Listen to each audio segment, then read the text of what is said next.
when she finds out Lola dies. Lola dies. Whoa, which version of this fucking movie did you see? She just fakes What her the death. hell? Filth are my politics. Filth is my life. Filth is my life.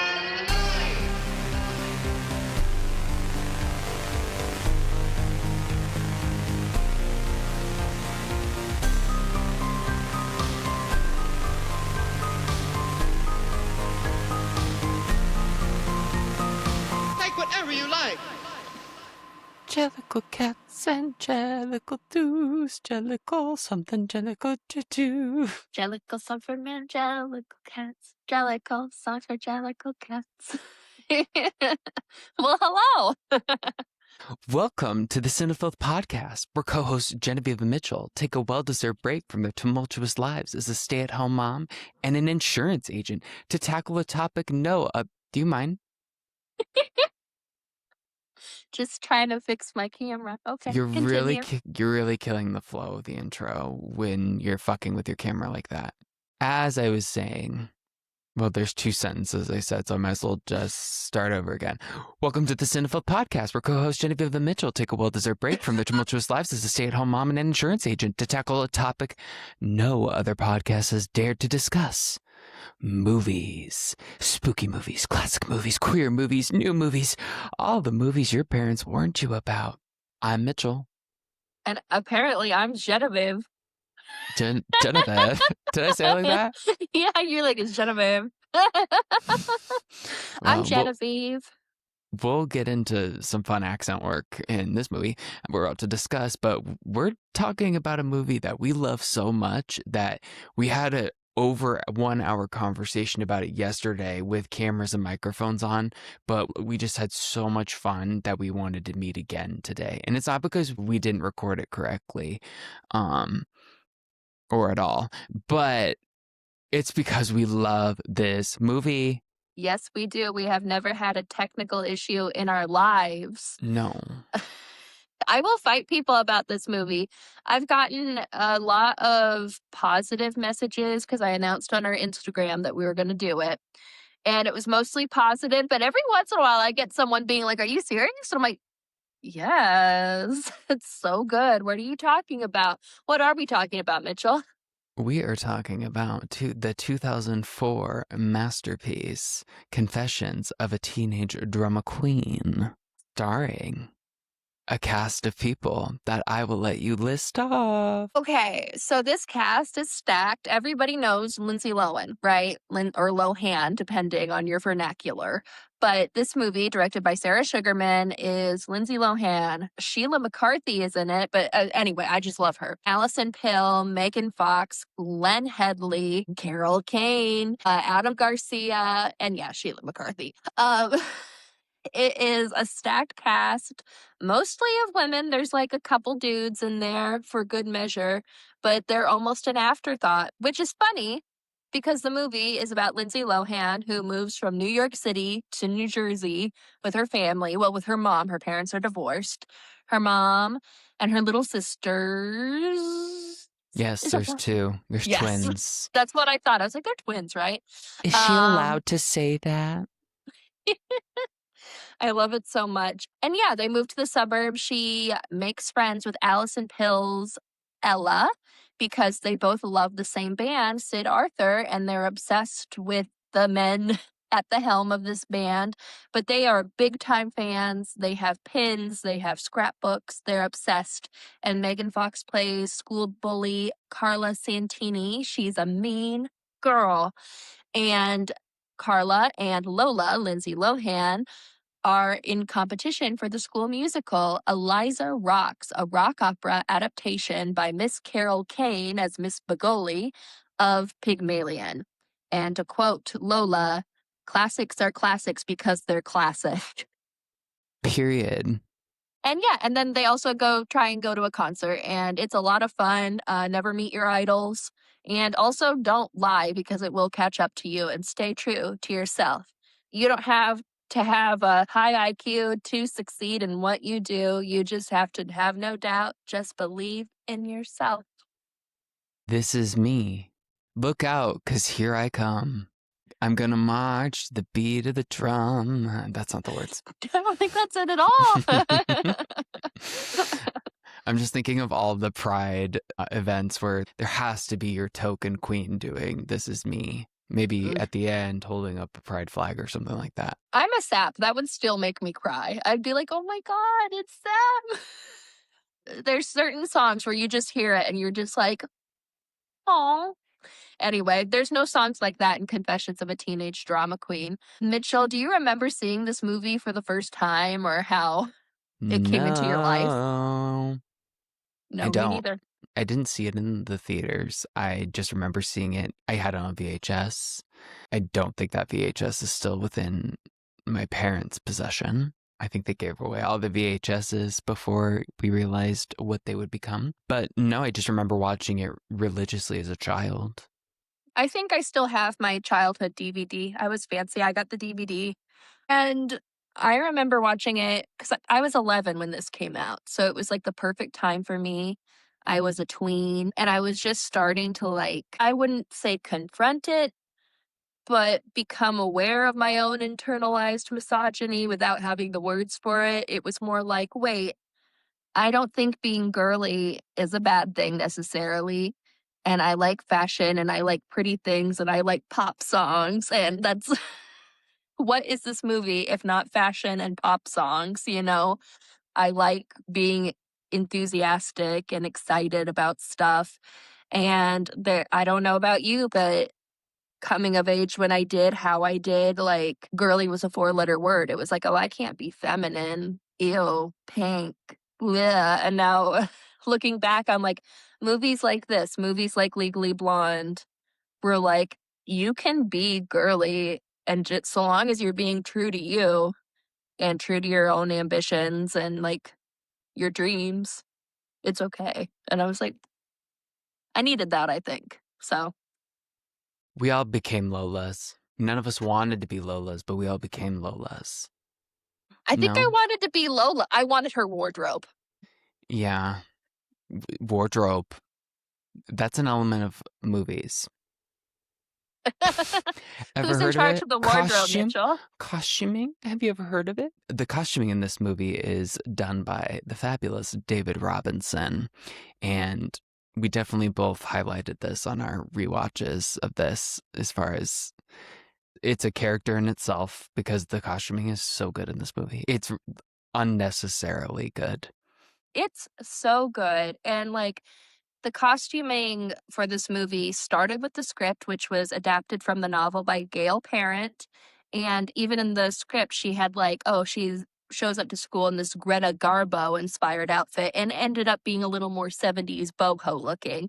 But her whole wardrobe, Lola's, is so sometimes it's like really punk rock, like very Avril Lavigne style punk, you know, very Ashley Simpson at the time. And sometimes it is incredibly all of it is a costume. She is just trying on things for size, which I think that's what you should do when you're a teenager. That is the time to do that. There's a part where Sid Arthur, the band, breaks up and she's wearing like this very My Chemical Romance Black Parade get up. Like, Yes, very fitted. yeah, she is so ahead of her time with that outfit, with that fit, and do you have a favorite Lola look? I love the red dress, the Mm. the tiny little skimpy outfit that a high schooler should not be wearing in a performance. It's such a clubbing dress. It's just crazy. So that's me. Look, here we go. Misogyny's popping off yet again. You Even shouldn't be wearing that. that is so wrong. But But she that looks outfit's cute. nice. Yeah, She looks yeah. good in every outfit, though. She's truly a remarkable beauty. Such a beautiful woman. You know, I was listening to the commentary for this, and it was the writer, the director, and then a couple of producers. And the producers just kept talking about how she's just a ray of sunshine every time she's on screen. Like, it's one of those things where it's like, we are so lucky to have grown up with Lindsay Lohan performing because she really is just she's beauty and she's grace, you know? But she's also got that spunky spirit, which totally makes sense with the screenplay because it was adapted from Diane Sheldon's novel. And that novel, I read it a lot of times in high school trying to like it, and I didn't really like it. It did not have the same tone as the movie. It had some plot beats missing that I did miss. And Gail's voice is it's definitely in the movie because I was actually reading her novel, Sheila Levine is Dead and Living in New York, and it's so dramatic and it's so sarcastic and over the top. The movie adaptation, I do not like. I did not enjoy that, but her novel is really good. And she wrote for Mary Tyler Moore for an episode for Rhoda. She wrote over 100 episodes for Carol Burnett. She co-created Mary Hartman. Mary Hartman, like she knows how to craft a young woman's voice, a spunky female character. Like that is her strength, I think. And so I feel like she was such a good fit for Confessions of a Teenage Drama Queen, even though she was 64 when this movie came out. This movie was written by a 64-year-old woman. Makes Yeah. sense. Isn't that beautiful? Mhm. Apparently, it took her 6 months to adapt it, which I mean, if I could write this screenplay in 6 months, I would be so proud. But it does lead me to its critical and popular or unpopular reception. People did not like this movie. They don't like this movie. I don't know why. I thought maybe I could just read some of the negative reviews. Spoiler, society hates women. Especially young women. Mm-mm. It has been called mind-numbingly juvenile. That was in 2005. Lola is too unlikable for this kind of story from 2025, so that was recent. There's a few positive reviews. This has 13% on Rotten Tomatoes from critics. The one champion of this movie was the LA Times with Kevin Thomas because he's kind of known for enjoying genre, for seeing the positive. Like, you kind of had to do something really wrong for Kevin Thomas to not like your movie. So he actually called it smart. So Kevin Thomas does not think it's mind-numbingly juvenile. He thinks it's smart, and I would have to agree with him. I think it's very intelligent and fun. Kevin Thomas of the LGBT variety. Let me look it up, actually. Kevin Thomas, call in. Let us know. Are you sucking dick? Yeah. Wait, you can't say that. He's I 90 can. I have a years gay old. friend. You're like, I have a pass. I'm allowed. Mhm. Oh, he actually was awarded a Lifetime Achievement Award from the National Lesbian and Gay Journalists Association. So there we are. Makes sense Kevin why Tom he understood this movie at the time. Kevin, we love you. You know what's what. Yeah, I don't understand the flack this movie gets. When we recorded this the first time, we were talking about how it goes, goes, goes, goes. It's fast paced. The story makes sense. Like, it's not Bus, nonsensical. club, another club, another club, another club, bus, piss on it, vomit on it. So, as you were saying, This whole thing, it's built around Lola's shenanigans, her misdeeds, her mistakes, her tall tales. But it's also about friendship, which I think is really beautiful. It's about female friendship between two girls, one super outgoing and one is a lesbian. practically, what was that? And one is a lesbian.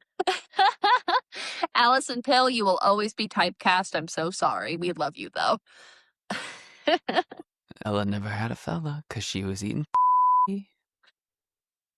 Carla knew. Megan Fox knew. These are 15-year-olds. I'm so sorry. I didn't mean any of the things that I've said so far. Don't believe anything I say. But I really like their friendship because I feel like in a lesser movie, it would just be Ella being a mouse the entire movie, you know? And like when she finds out Lola dies, Lola dies. Whoa, which version of this fucking movie did you see? She just fakes What her the death. hell? Jenny, you can't keep watching the AI versions of movies. I know you like to do that, but you can't keep doing that. Chat, summarize Confessions of a Teenage Drama Queen for me for my podcast. No. Lola dies. Lola dies. That would be so funny. I would love to listen to a podcast like that where you just kind of suspect that they're not watching the movies and you're listening and you're like, that's not right. Someone must call them out. And nobody does.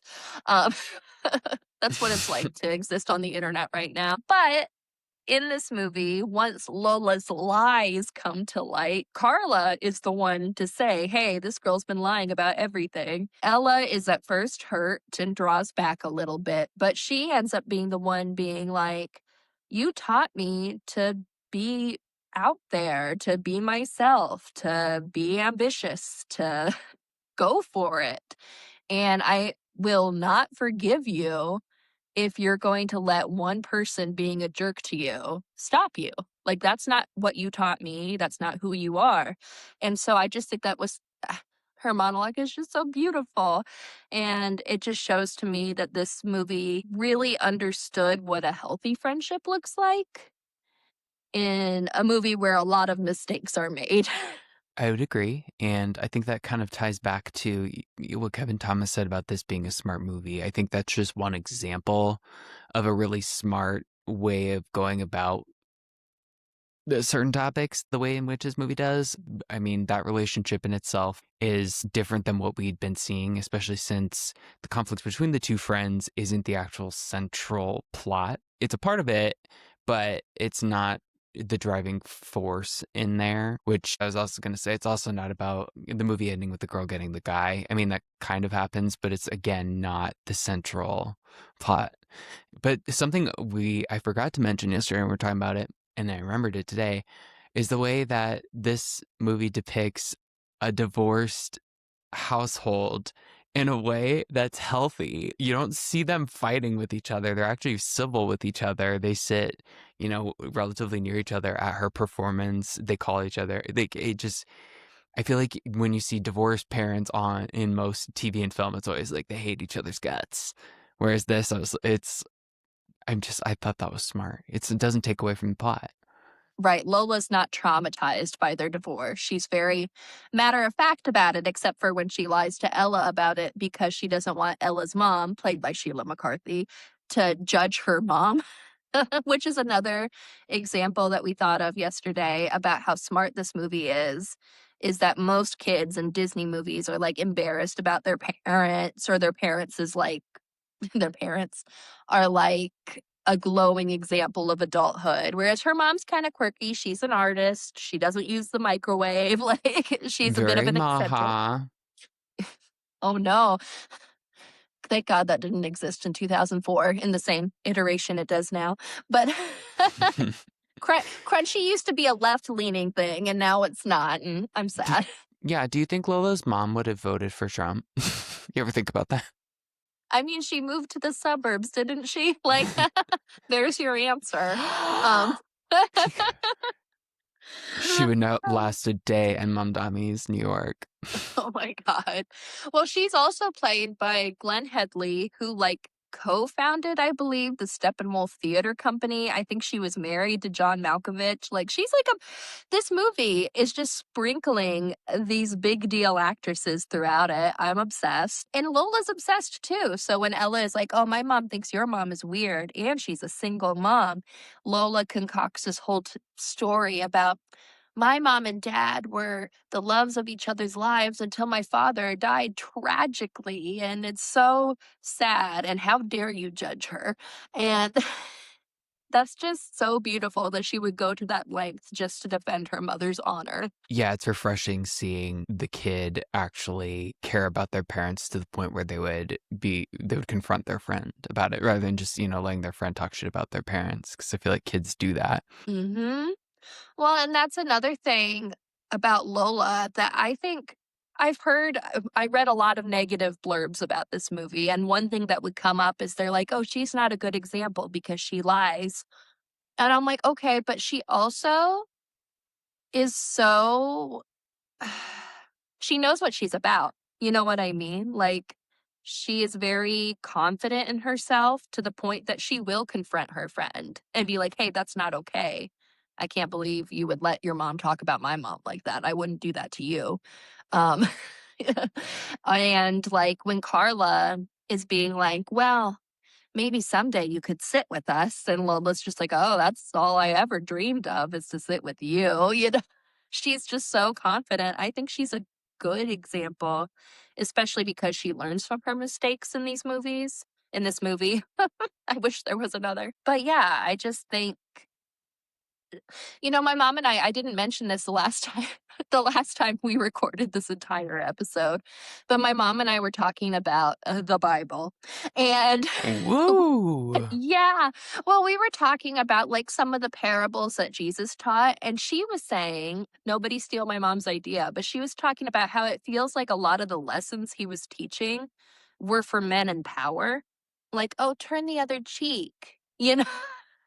Whereas, when you're already marginalized or you're already a teen girl who everyone is dunking on all the time, you don't need to turn the other cheek, you know? If you're, you know, if you're already starting out, what's the word I'm looking for? You can't turn the other cheek. Right. Otherwise, you'll continue to have to endure the shit that's prompting you to turn your cheek. We're talking about our face Exact. cheeks or our ass cheeks. Right. So it's like, I feel like for young women, this message of, you need to really own your power and all of that. I mean, we're dunking on this movie, not us, but like critics were dunking on this movie with this really confident character. And then they turn around and like all of these self-help books being like, girl, wash your face. And, all these girl boss self-help books are espousing what Lola already perfected and they're bestsellers. You know, like I think this movie is really important for young women and young Mitchells. Yes, which, we're talking a lot about Lola's character, and part of this whole experience was me trying to figure out why I was so attached to this movie and why I was doing interpretations of the choreography from my family members. And nobody bullied me, which I guess is good. But anyways, um, Makes for a but less interesting story. Like, and everybody loved it. It was great. um, but I think why I was so attached to this movie is because this movie's not about a girl falling in love with a guy. It's not about a girl fighting with her girlfriend. It's about a girl that's just chasing after what she loves the most and embracing her cringe. We talked about that a lot yesterday. This movie, that's why we love Lola Step. She is the cringe, loves the cringe, embraces the cringe, and that's coming around, I think, nowadays. We're trying to teach people don't yuck somebody's yum or whatever the fuck the phrase is. Yeah, 100%. She does embrace her cringe, like when she does her audition for Eliza Rocks, and she gets up there in her like flower girl inspired outfit, very Eliza Doolittle, and she starts singing a song by her favorite rock band. Like, That Miss McGoley is just capable of, she fully just starts playing the full piano accompaniment after a few bars. She's got it. she digs it. She's like, yeah, yeah. Miss Yep. Pagoli loves her and is also terrified of her. And I don't know about you, but I have definitely had like teachers like that where they're just so frazzled and just scared of everything, but also so delighted by the children. Mm-hmm. Actually care about what they're doing. Right, exactly, exactly. Miss Pagoli, Carol Kane is amazing with her tight little Shirley Temple curls. She's a standout for sure.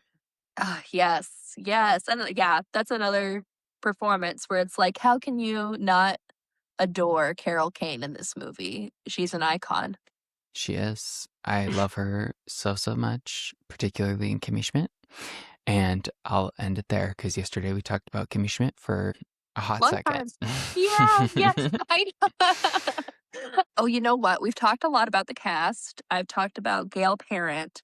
And I mentioned this on our Instagram at CinephilePod if you're nasty.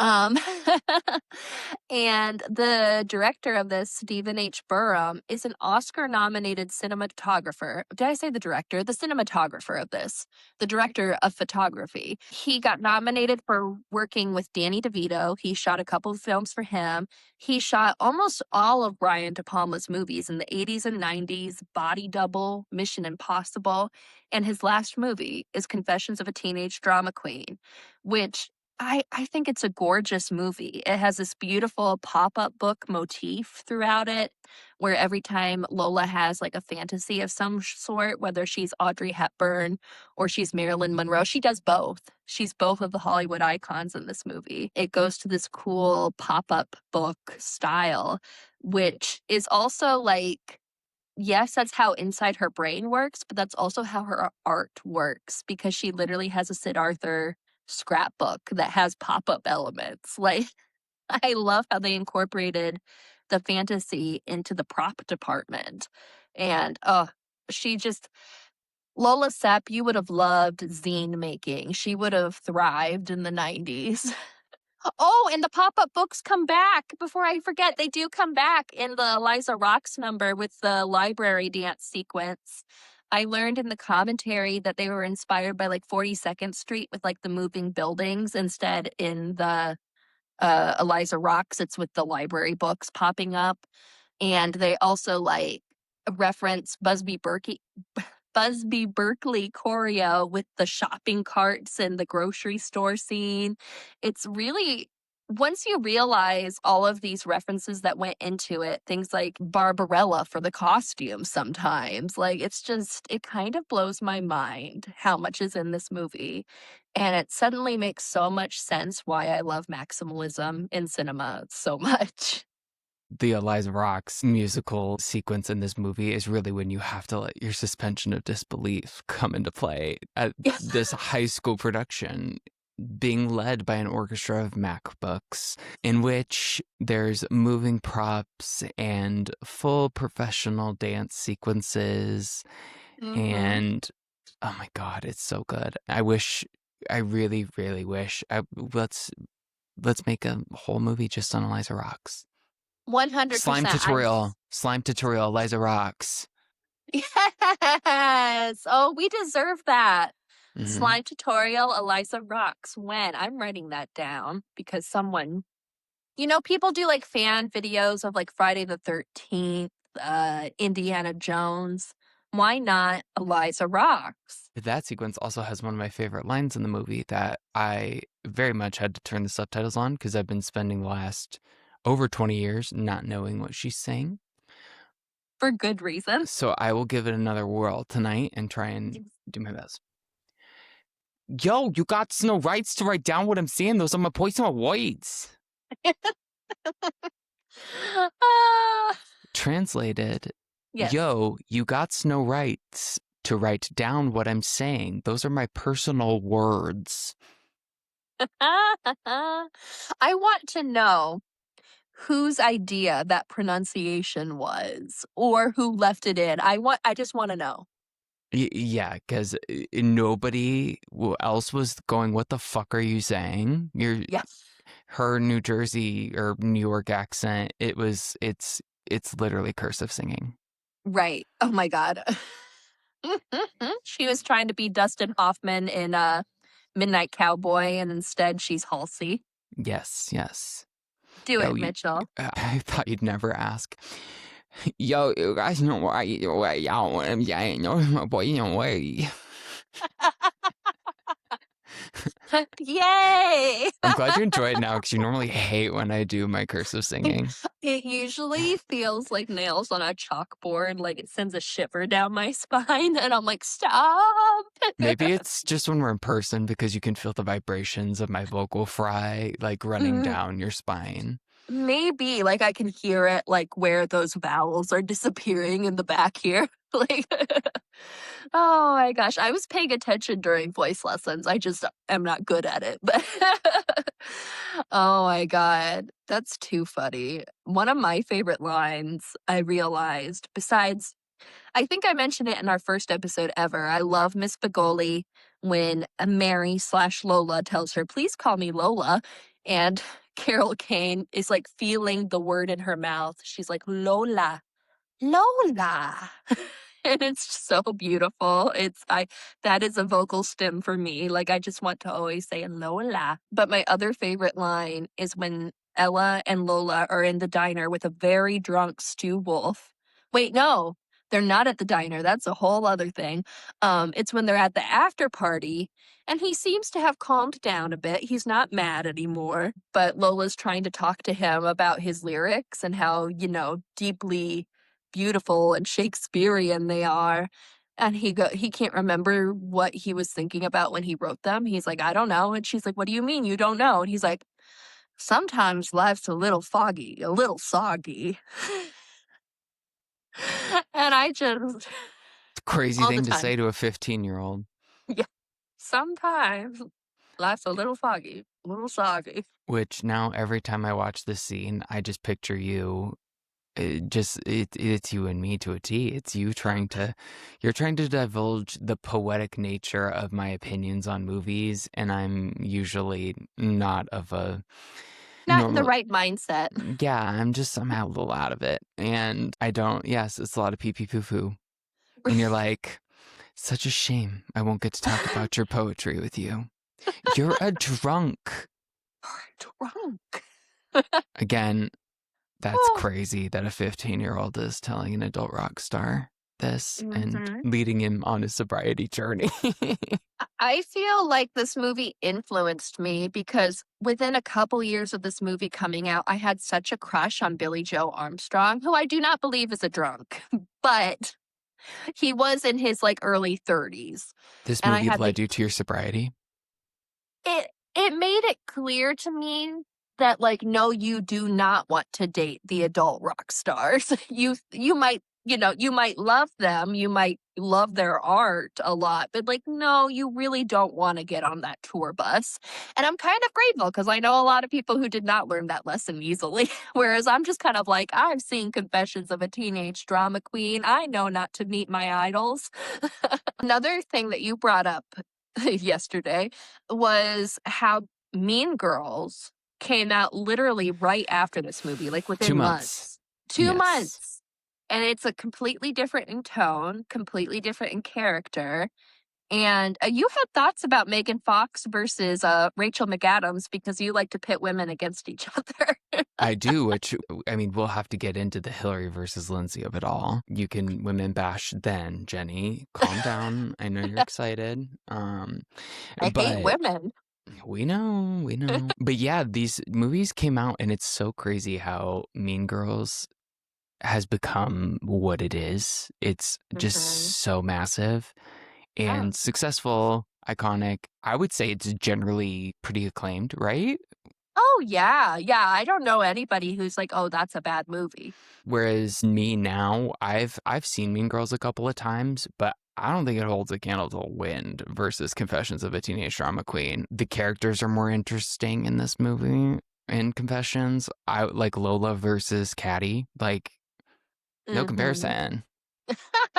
Mean Girls has an 84% critic tomato meter. That's Yeah. That's crazy, right? I'm not Like, obsessed with Mean Girls. I know Mean Girls like the back of my hand. I bought it for like $5 on iTunes in high school and just watched it on a loop. But I had this on DVD. I was committed to Confessions. And yeah, I think not only are the characters really interesting in this movie, and the adults are really interesting in this movie, even though we only get glimpses of them. They're so fleshed out. I think Katie versus Lola. Lola is such a better example. Katie's like trying to get ahead and go along to get along. She doesn't have a strong sense of self, you know, until the end of the movie where she has her, crown moment. Whereas Lola, from the beginning of Confessions, she's confronted with a mean girl being like, maybe you can sit with us. And she's like, I really don't want to. I have a friend. Like, I'm happy. Whereas Katie is like, screw you, Janice and Damien. I'm going to go sit with the cool girls. And it's like, wow. I just feel like there's so much more to Confessions of a Teenage Drama Queen than there is to Mean Girls. And I talked about how I feel like Carla Santini is a way scarier, meaner girl than Regina George is. My main example being, I don't think anything Regina does in Mean Girls is at all comparative to the scene in which Carla Santini is basically telling the whole class that Lola's a liar. And that, I feel like that's so much more realistic and just so evil. And the cruelest part is that she is using Lola's track record of, oh, you lied about this, you lied about that. And then the one thing Lola isn't lying about, she was at the after party. And she's like, and you weren't at the after party. You are a liar. And it's like, whoa, you're gonna, like, it's so smart from a bullying perspective. To like use your real weaknesses against you to the point where it's not, she's lying. She was at the after party. She saw her at the after party, but she's able to build a case. And it's like, Carla Santini, the lawyer you would have been. Wow. I don't know. I guess Mean Girls, I feel like it's easier for people to relate to because we really love a fish out of water story, someone who doesn't really know where they fit in. Whereas that versus somebody who knows exactly who they are, like, that's not as sympathetic. People aren't naturally inclined to be like, oh, I see myself in this kick-ass woman. They're more likely to see themselves in, this is a girl who doesn't know where she belongs yet. I think it's crazy too, looking at that part as far as fish out of water and being self-aware, that more queer people are not. There's I feel like Mean Girls has such a huge queer following, versus Confessions of a Teenage Drama Queen. It also has a very probably predominantly queer following, but not to the same scale. And I feel like Lola is the embodiment of queerness. She's chooses her own name. She makes up her own story for her life. She's a delusional drag queen. It's just that is not at all, just not interested in anything other than her. I don't want to say herself, but But she yeah, does prioritize herself, and more people need to do that. And more young queer people need to do that. They need to I be, was we need about to more. say, I feel like this, this is an important movie, I think, for like, if I ever have children, if I'm ever watching my sister's kids, guess what, divas? We're watching Confessions of a Teenage Drama Queen. We're not watching that Marvel shit. We're not watching the Toy Story. We're watching Confessions of a Teenage Drama Queen. You're going to sit your ass down. You're going to like it. You're also going to learn all the choreography. And if you don't have it down and memorized by the end of this watch session, I almost said shoot you, but that's really dark. that reminds me of like that Caleb Kieran joke from his stand-up special where it's like, I have the perfect retort to anyone who's bullying you. I'm not going to spoil it, but have you I seen have that? a gun. Yeah. Isn't it? Yeah. Yeah, I have a gun. There's two things at the end of this movie where they're having this big after party. Lola ends up with the dude, but Stu Wolf shows up. Freshly sober, apparently. He had shaved off his scruff. His hair is like neat and I think cut. And it's like Beauty and the Beast, where, by the end of the movie, you're kind of into the beast. And then you see him as a human and you're like, oh. Like, that's what we get. That's how I feel about sober Stu Wolf. Where I'm like, Maybe oh we should no. maybe we should get back on the bottle. I liked you better with the soul patch. And he arrives with Lola's iconic bottle cap necklace, which she wears no matter what outfit she's wearing. She has the necklace. And I tried to emulate that in middle school. I was insufferable. I made paperclip necklaces, and I wanted that to be my signature. And I would just try and make them tighter and tighter and tighter. I don't know. Anyway, I tried. I was cringe, but I was free. I used to wear cross necklaces like Oh, rosaries. did you love Jesus? Oh, did I love Jesus? I loved Jesus. Did you love Jesus? I still love Jesus. Why are you saying it like that? I didn't know we had this in common. That's interesting. Did you know that this is actually a Christian podcast? God, how do you feel about Switchfoot? I don't know what that is. Barlow Girl? God. Is that the new Tyra Banks book? That would be perfect. Tyra Banks just rebrands as young adult Christian fiction. That would be amazing, actually. No, and anyway, Sorry. another thing I love about the party at the end is Carla Santini is so shocked by Lola being proven right in front of everyone that she trips and falls into a fountain. And Lola, like Diva, recognizes Diva and helps Carla up. And I love that in this movie, they are both represented as being very talented women, and like, even though Carla starts them off on the wrong foot and Lola does not back down, Carla is her understudy. Carla is like ready to take the stage. She was at all the rehearsals Lola was at, you know? Which, realistically speaking, that little shithead didn't show up to call time on time, so I think Carla probably should have performed.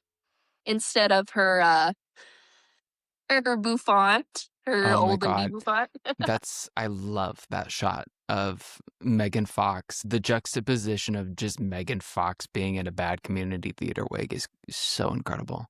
With her makeup just perfection. Yeah. She looks Megan Fox, 12, like, came out of the womb, like, fully formed, you know what I mean? correct. Which is so funny because literally her, Allison Pill, and Lindsay Lohan were all 17 when making this movie. They were so young.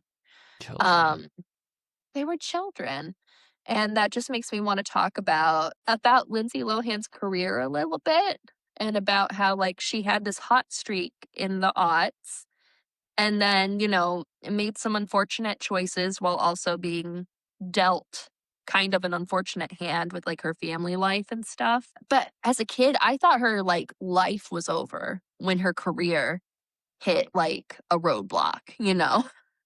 A speed bump, I would say, because she's still out here doing amazing things. We had to talk about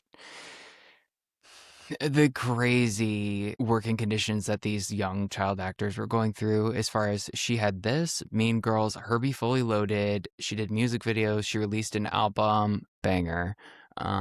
Rumors is way better than Hillary Duff's diss track Haters. Hillary Duff she's the type of cringe that I don't think we should embrace. Sorry, Hillary Duff fans. You can metamorph the fuck out of my face. Oh, Um, no. I'm just kidding. I have nothing against. Maybe I do. I'm so Team Lindsay. Yeah, yeah. I'm joining in on the drama and the beef. 20 something years later, nobody's talking about it. Those two are best friends. They're, they're They're actually a good. lesbian couple now. And then I'm coming. I'm like, I'm Team Lindsay. Oh my gosh, when I was a tween, I would try and act so above the drama, but then I had very strong, wrong opinions about it.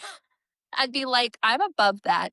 But and this was my opinion at the time, I thought Hillary was a better actor and Lindsay was a better singer. And as an adult, I recognize how deeply wrong I was and that Lindsay is better at both things, but I like Hillary's music better. So that doesn't necessarily mean that she's a better singer, I just like the songs better. I'm more familiar with her discography, whereas Lindsay had a couple albums that I'm okay with. If you compare both of them, what movies they've been in, Lindsay Mm. is just an absolute banger Yeah, I mean, catalog of movies. she has worked with Robert Altman, she has worked with Paul Schrader, like, she also did I Know Who Killed Me or whatever it was called, so, she has some stinkers too. But overall, I think Lindsay has a much more impressive filmography. Like, if I had to go to a movie marathon of Hillary movies, Agent Cody Banks, or Lindsay with Just My Luck with Chris Pine, like, yeah, I'm gonna go see Just My Luck. I'm gonna go see Get a Clue rather than trying to think of another subpar Hillary movie. Cinderella Story. I'm gonna go see Get a Clue before I see Cinderella Story again. Cinderella story actually kind of fucks. It's got Jennifer. It's got Jennifer. Well, Jennifer Coolidge. She carries that's that what I was movie. gonna say. She is very good at it. You're right. You're right. That's good. But just, you know what, get a clue has Amanda Plummer in it, who is the restaurant robber in Pulp Fiction, and I think Christopher Plummer's daughter. So, you know, she's kind of an icon in her own right. But Going back to the music, yes.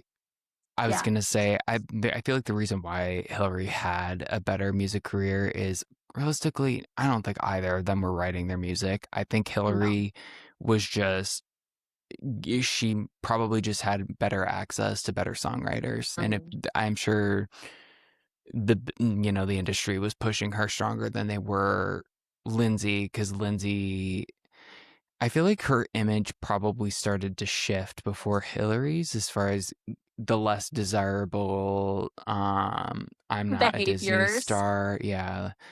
um but also the soundtrack for Confessions of a Teenage Drama Queen, the one of the writers for the title track, she also wrote Genie in a Bottle by Christina Oh my Aguilera, God. That's which makes sense amazing. why Yes. the soundtrack fucks. We've talked about this. Yeah. It honestly, it does remind me quite a bit, not sonically at all, but Mhm. the way it stands with the film, it reminds me a lot of the Jennifer's Body soundtrack, and that it's just the perfect Yeah. encapsulation of the time period. It has a good mix. Well, Yeah. I guess there's no original songs in Jennifer's Body, but Well, in the still, trees. that's true. That's true. Or through the trees, whatever. Yeah, it does have that perfect mix because it really has, like, that kind of Disney pop sound, but it also has, like, some pop punk, like Diffuser and Simple Plan and stuff like that is on it. And I feel like that I mean, the soundtrack almost represents Lola, the way she has some, like, more punky outfits, and then she also has, like, theater outfits, you know? And I was actually listening to it today. I was listening to her song from this movie called "What Are You Waiting For?" And it's not the catchiest song in the world, but I thought, again, it was another one of those things where it's like, wow, this is a really positive message. It's just like, you want to change the world? What are you waiting for? Like, go do it. And I'm like, that's actually a really good thing for, like, I don't know. I think I'm just being a sap because the world is so awful right now that I'm like, I feel like we all need to go back to school. And by school, I mean Disney, apparently, and just go back and relearn our morals, you know? I think we just need to go back and learn how to be good people, and I feel like this movie is a good starting place, and the soundtrack is amazing, and my favorite song was "Up, Up, Up" from, Rose Falcon was her name, and I love that song. It's incredibly, like, I think they call it hyper pop now. Like, it's very hyper pop, like, her voice is very, like, techno sounding, but I don't know, it's just sugary sweet, and I love it. Yeah, whenever I listen to this soundtrack, I actually don't listen to any of the non Lindsay Lohan songs. I only listen to the medley and the Yeah. title track and the Living in the audition. city. Yeah. Oh my god. If We that also, makes sense. why does that make sense? Explain that, Jenny. Because those are the only songs streaming from the soundtrack. If you want to listen to That's any of the fair. other tracks, you have to go track them down from the actual artists. Well, I will be honest, I am one of those people where if I do face one minor inconvenience, one tiny little roadblock in my way, I will not be doing anything of the sort. You're out. You're done. We were talking about Hilary Duff, but we didn't bring up the fact that Hilary Duff was originally supposed to play Lola in this movie. And Oh my I don't think she could have done the same things that Miss Lindsay Lohan did. no, no. I feel like she would have done okay, this sounds really mean because I don't have anything against Hilary Duff. I feel like she would have done the catty parts well. But I feel like the parts where Lola is just, like, fantasizing and being super passionate about her plans and the band she loves and the musical, like, when she's being passionate, I can't imagine Hilary Duff doing that believably. You couldn't put her up with Megan Fox as Carla Santini. Because, like, with Lindsay and Megan, their dynamic was actually pretty well balanced, whereas Perfect. Megan would eat that bitch up. Yes, yes, the balance would be off. The balance would not be respected if it was Hillary and Meghan. It'd It be would be Kelly Ben Simone, Real Housewives of New York. You're here, I'm here. Like, yeah, that would have been so interesting to have seen. I just love this movie, Mitchell, and I'm sad that there are people who don't. And so I don't want to spend too much time being like, oh, the haters say this, the haters say that. But I do wish it would get, we talked about this a little bit. I wish it would get a reevaluation on the level that Jennifer's Body did, where it's like, oh, we were wrong about you, Confessions. We're so sorry. But you made a good point that people hadn't seen Jennifer's Body, whereas plenty of people have seen this damn movie. They just don't like it. I'm like, darn it. I mean, more people would see it. It was a Disney movie. Mhm. But again, that was a bunch of younger people Mhm. that have grown up. So Mm. I feel like if more people watched this movie now, even if they watched it and they didn't like it originally, I think they'd be surprised to see how their perspective on it has changed. And Mhm. especially people that care about movies that do things different. There's nothing this movie does wrong, in my opinion. Mhm. Mhm. And when I was rewatching it for this episode, I was trying to go at it from a critical perspective and be like, Yeah. yeah, that doesn't work. That doesn't work. But there's nothing I can't. The pacing's fantastic. The costumes are, everything about it is Mhm. just, it's not even a Disney movie to me. The quality Yeah. of it is not something I would associate with a Disney movie. It's so fantastic. And another thing that makes it really, what makes it stand out from movies today is I've seen a lot of things lately, whether it's low budget horror movies or Netflix rom coms, and I'll be watching them. And, I might enjoy them. Like sometimes it's stuff I like, but they are shot so uninspired. Like there's no there are no pop-up book sequences in these movies, you know what I mean? The costumes look like they went to Banana Republic the day before and pulled some stuff, And I just feel like the amount of care that was put into this movie is not common anymore. It's not the norm. People will do the bare minimum when making a movie. And this movie, you mentioned the pacing, and I just wanted to shout out the editor.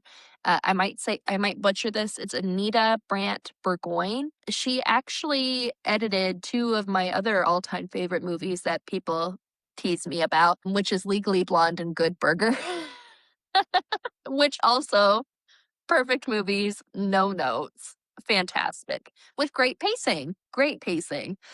The only person who's kind of a big question mark for me now is the director, Sarah Sugarman, because she hasn't really made anything quite as big as this after Confessions. And so I was I'm thinking about that curious. yesterday, and I'm like, was this the failure of this movie? What kind of a similar Diablo situation where she, went, okay, people are Yeah. suck ass. I'm not gonna keep doing this. Well, she didn't direct another movie for 8 years, I'm seeing. She did a movie called Vinyl. It was based on a true story. It's noted as a British comedy film. So it probably was like straight to DVD here, I'm guessing. She did like a TV movie, House of Versace, with Gina Gershon. I'll watch that. I would watch that. Um, and then House in of the Gucci, last, yeah, yeah, that'd be great. House of Gucci, House of double Versace. feature. Yes! Oh, we should do that. That'd be so much fun. I'm actually gonna write that down. 1 second. Well, I don't know how long House of Versace, or yeah, which one? House of Versace. I don't know how long Yeah, that one is, but House of Gucci, that is a absolute marathon of a movie. That fucking bitch is I long. I don't know if I could do that. The I Jared don't think Leto you of it could, and I all. don't know if I want to put you through that. And I'm a Gaga stan, and I'm like, okay, I'd rather watch Joker 2 again.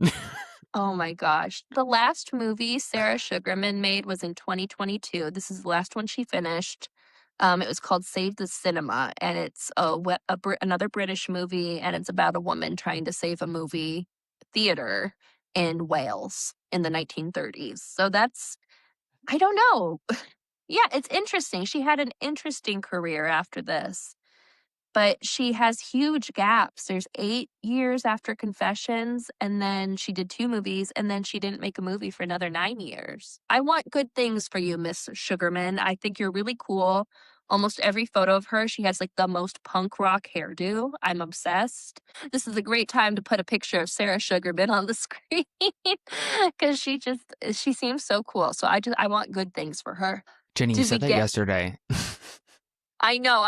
It's Oh, so awkward. Like, shit. oh, I'm I also, I was going to do a long running bit throughout the entire episode where I was just going to be like, I feel like I've heard you say that before.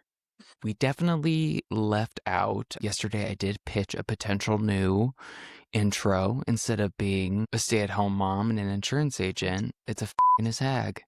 no. I workshop it in my brain and it lands. It kills Oh my the God. podcast listeners. So if you ever, we could imagine the merch. Imagine the merch. His and hers t-shirts. Hmm. Oh my God, that'd Oh. be incredible. Anyways, so if you guys think we should change our intro to a f***ing his hag, let us know in the comment section. And You're also, like Genevieve, I'm gonna ruin your life. woo! You will never be hireable again. God. But anyways, yeah, Confessions of a Teenage Drama Queen. Final thoughts. Love it. I think it's underappreciated. I'd love to see it. Like you said, I'd love to see a resurgence of this. And I think it's an important movie for young queer kids. It's so, I think it's hard to find that. Oh, we never talked about, I'm having a revelation right now.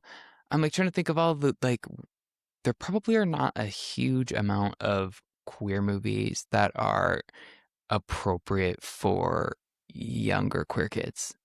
Does that make sense? Right. Yeah, some gateway gay.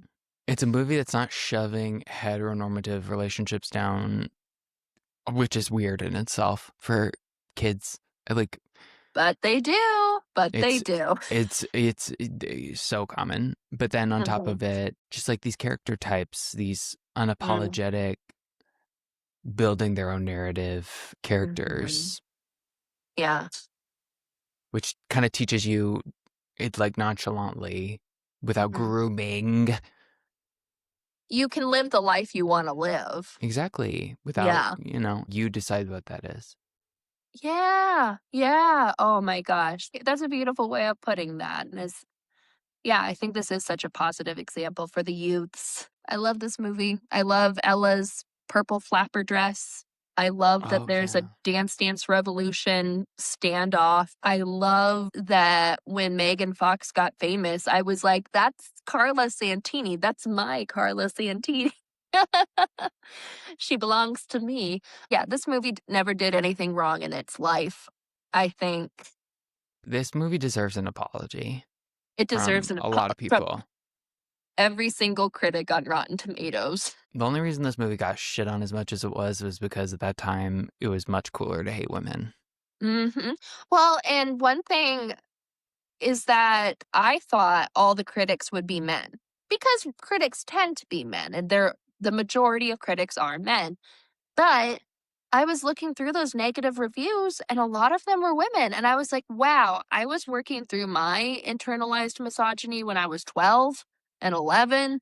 These women were out here being in their, adulthoods being like, no, I don't like that movie.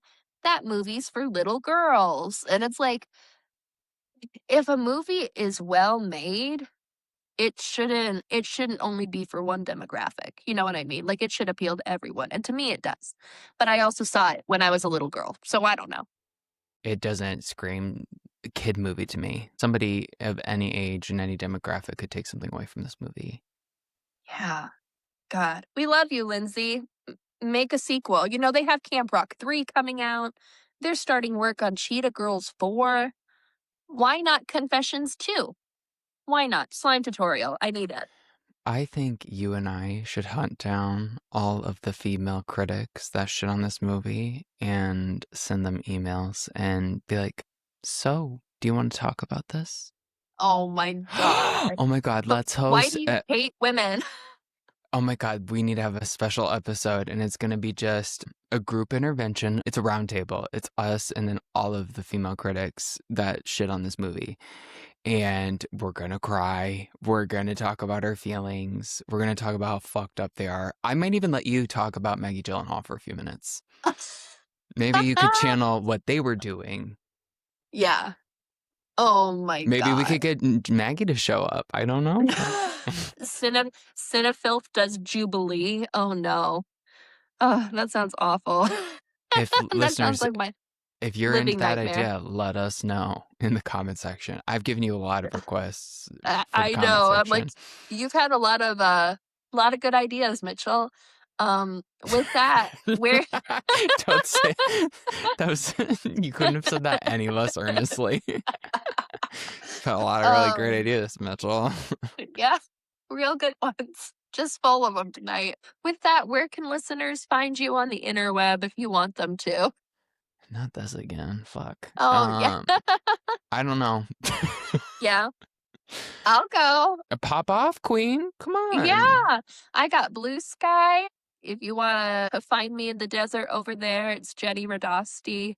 If you wanna find me on Instagram, it's Genevieve Radosti, where I show all of the, like, live streams and writing I do. I'm a staff writer at Movie John, a Philly-based website and physical zine. I do a live stream every month called Video John, which is this, but live, and it's really scary for me, but it's a lot of fun. And what else do I do? I'm also a genre programmer for Projecting Underground, which is a summer series of movies in downtown Omaha. You can follow them on Instagram at projecting.underground. I think that's it. I think that's all I'm doing right now. I have a couple Substacks, but they're on vacation for the summer. I'm tired. You have too much shit going on, girl. I know. When the summer's over, I think I'm just gonna be writing.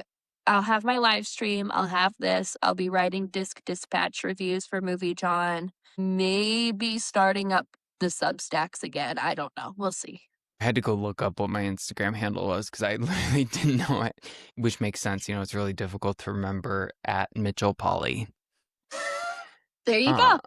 so you can follow me there. And also, if you play the game, I hate the name, it's called Colonist. It's Catan, the board game, but you can play it on your Oh, yeah. phone. If any of you guys want to play that with me, I'm playing that shit 6 hours a day. And my name is Count on there. I don't know how I haven't gotten reported for that, but Yeah, how? I don't know, Well, perfect. Blood fart on TikTok, and also Cinefilth has a TikTok. So if you want to go follow that, I'll make lots of fun videos from this, and Mitchell will make lots of embarrassing videos from this, and it will all even out. I don't know if I need to keep doing that because I've noticed a trend, and it's not me, it's the audience. I think I pick funny clips, but your clips pop the fuck off. My clips get about 0 likes, and honestly, that's on homophobia. So. They just hate you because you're gay. Oh Lord. Ugh, maybe if I was a woman. Yeah, like when if I was a girl. Beyonce has a new song. I know that it's a B-side from her self-titled album, so I think this is her trying to get people to shut the fuck up about Act 3. It's kind of like, okay, here, pigs, chomp chomp on this while you wait for Act 3. Go God. worry about the Taylor wedding and whatever, and leave me alone for a little bit. I was listening to it and I was like, I feel like she listened to Wood off of Life of a Showgirl and was like, let me show you how to make an actually sexy song. Like, There's a little bit of a disbalance if we're comparing the sex appeal, which I shouldn't say sex appeal because that's just well, that's it's definitely a sexier song than when Taylor Swift was singing about dick. Like, Taylor's just still figuring herself out, and I think she will be for until she is 80 years old. Whereas like Beyonce, I feel like she's been 100% that bitch, hot bitch, the most talented bitch that's ever bitched in the bitch in life for like 30 something years now since she was a right. child. And I think she has her peaks and valleys. Oh my God, that is such a good example of why I thought being girly was a bad thing, is I loved the song Survivor when it came out, and literally my family teased me about it. They're like, "Oh, you like that song?" And I'm like, "It's good." But because it was, like, mainstream, I guess, I don't know. Anyway, Weird. that explains a lot of why I am like I am. Because you're a survivor. Because I'm a survivor, And baby. you're not a Reba McEntire survivor. You're a I'm Beyonce a survivor. survivor. Reba could not. Reba could not do Destiny's Child, but Destiny's Child could do Reba. That would be good. A single mom who works too hard, who loves her kids and never stops.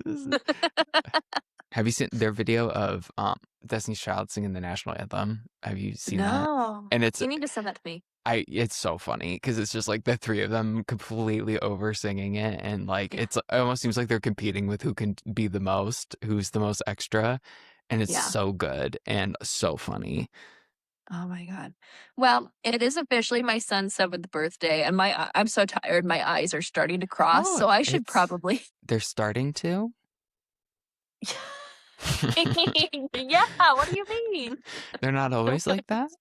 Oh Lord. Apparently, one of them's kind of lazy, but anyway. That's what I get for not wearing my glasses reliably. But yeah, good night, Mitchell. Anyways, Confessions of a Teenage Drama Queen. Give it a spin. We're gonna go now. Here we go. I'm gonna end this recording. Yeah.